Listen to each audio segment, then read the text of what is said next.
Hello, my name's S. Rob and this is Egyptian Deities, Occult Balloonology.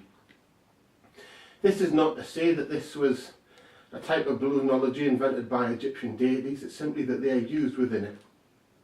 You may have seen some of the other balloonology videos I've done, voodoo balloonology and satanic balloonology.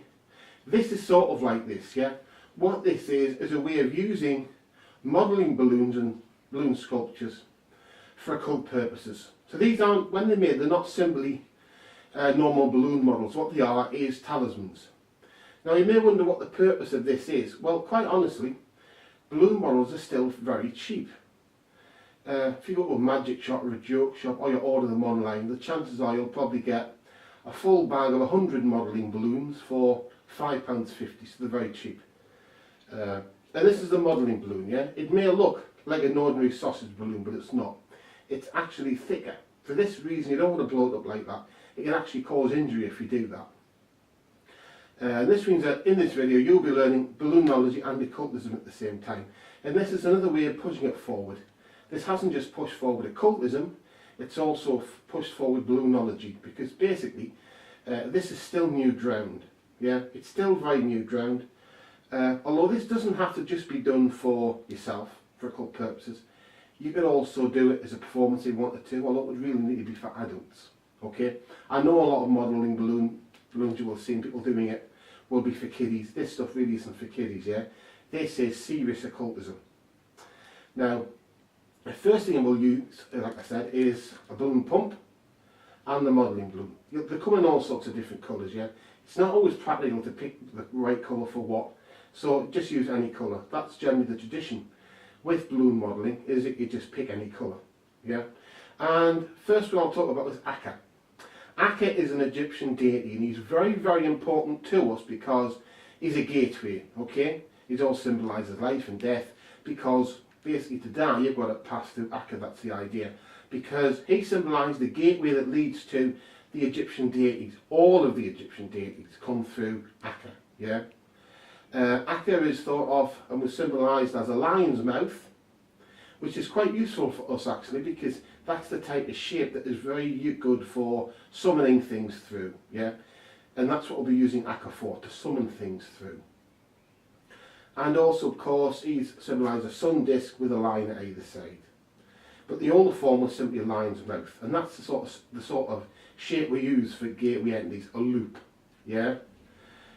So what we need to do first is to blow the balloon. You can stretch it a bit if you want. Stretch it like that. As I said, it's good to use a balloon pump. I wouldn't try to blow them up, I really wouldn't. And let's be honest, there's no benefit from it. And you can actually get injured doing that. So instead, just do this and just, see, I blow them up like that. Now I'm going to blow this one right the way at the end, yeah? So you can see it there. Sometimes the balloons come out curved, sometimes they don't. It doesn't really matter for this one, yeah?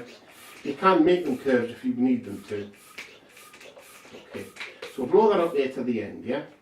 Now, removing the balloon pump, put that in the pocket. Now what you need to do now is to let some air out, because otherwise you won't be able to tie the end, yeah? And I'll show you how to do that. I know a lot of people have problems tying balloons. There is an easy way, okay? First you let the air out of here, just a little bit, because you have to have enough that you can wind it around the finger so it loops round. But a little bit more than that. See, it loops round the finger, but not quite. Let some more out. And then, you see, when it's looped round, we stick it through the middle part. Needs a little bit more air out. And it goes round, and then we push it through. See, I'll push it through like that, I'll do it again. It goes round, and push it through, and then you can take it off your finger and you've got a knot. Okay? Now, what we're going to make here is similar to a fish. And it's the simplest balloon model you can make is a fish. And you just take them and you twist. What we do is a little bit different. We take it here so we've got more space. And you have to squeeze it a little bit and then you twist. Yeah, but instead of doing it like that, we'll leave it like that. And that is a symbol for Akka.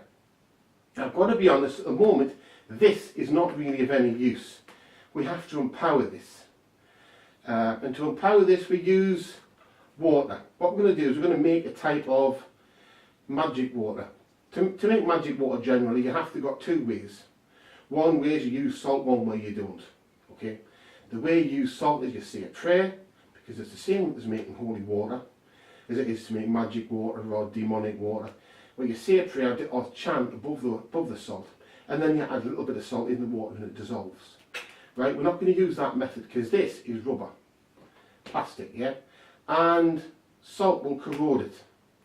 Now, we just don't need that. It may not cause it to burst straight away, but we really don't need to take the chance, okay? So what we do instead is a second method, where you just say a prayer or chant above the water. So we need a cup of water. This is a cup of water. Now what you need to do here is just to say the word Akka above the water, Akka, but you don't say it once. The best thing to do is to chant it for 5 minutes. So you'd say Akka, Akka, Akka, Akka, Akka, Akka, Akka, Akka, Akka, okay? I won't do it for 5 minutes because I've already done it. This water's already empowered. And what you do is just dip our finger in there, okay? I'll get rid of the water now.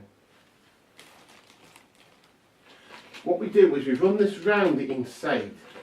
All the way around, the water has to go all the way around the inside. And that little bit there, right? So what we've done now is we've empowered the inside. That makes this into a gateway. This is Akka. Akka is the gateway. We can now use this to summon things through, okay? The way to do this would certainly be to ask things to come through and say, I won't do this. We'll say, you know, blah, blah, blah, whatever God you want, come through the gateway. That's what you do, okay? I won't do that because I don't really want things flying around all over the place. And that's Akka. I'm now going to talk about Horus. Horus is a very powerful Egyptian deity in charge of sky, kingship, war. In fact, Horus lost an eye when he was fighting his brother Set, and that's important to us because we can then make the Eye of Horus talisman out of balloons. And it's actually quite simple, okay? You're going to need to get a balloon. Okay. Again, this is a modelling balloon. This is a 260. All of the balloon models here use 260 size modelling balloons. But that's the standard size, okay? That's the size of an astral modelling balloon that you're going to get. And like I said, you can get them in magic shops. And I don't mean occult magic, I mean trick shops and joke shops and online, and you can get them in supermarkets some places. Now what we need again is the balloon pump. And we're going to pump this up. And I'm going to show you how to make the Eye of Horus. Now again, you see I'm blowing this up. This time again you need to blow it basically all the way up again.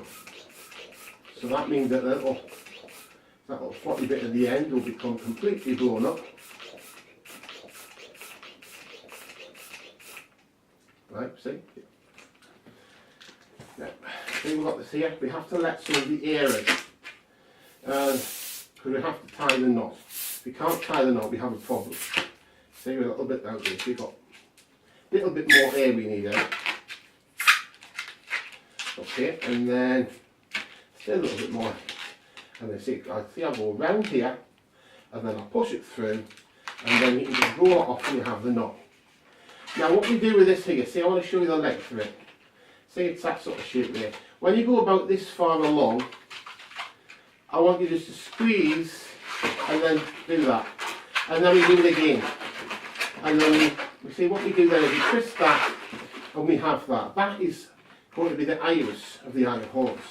Now what you do then is to double this bit over, but don't, when we're going to cross this, don't cross it there, because that represents Horus as the teardrop of his eye. So all you do is squeeze and twist. Squeeze and twist, see? And then what we're left with, you put that right, is that shape. Put this right to there. And what we got there is the Eye of Horus, yeah?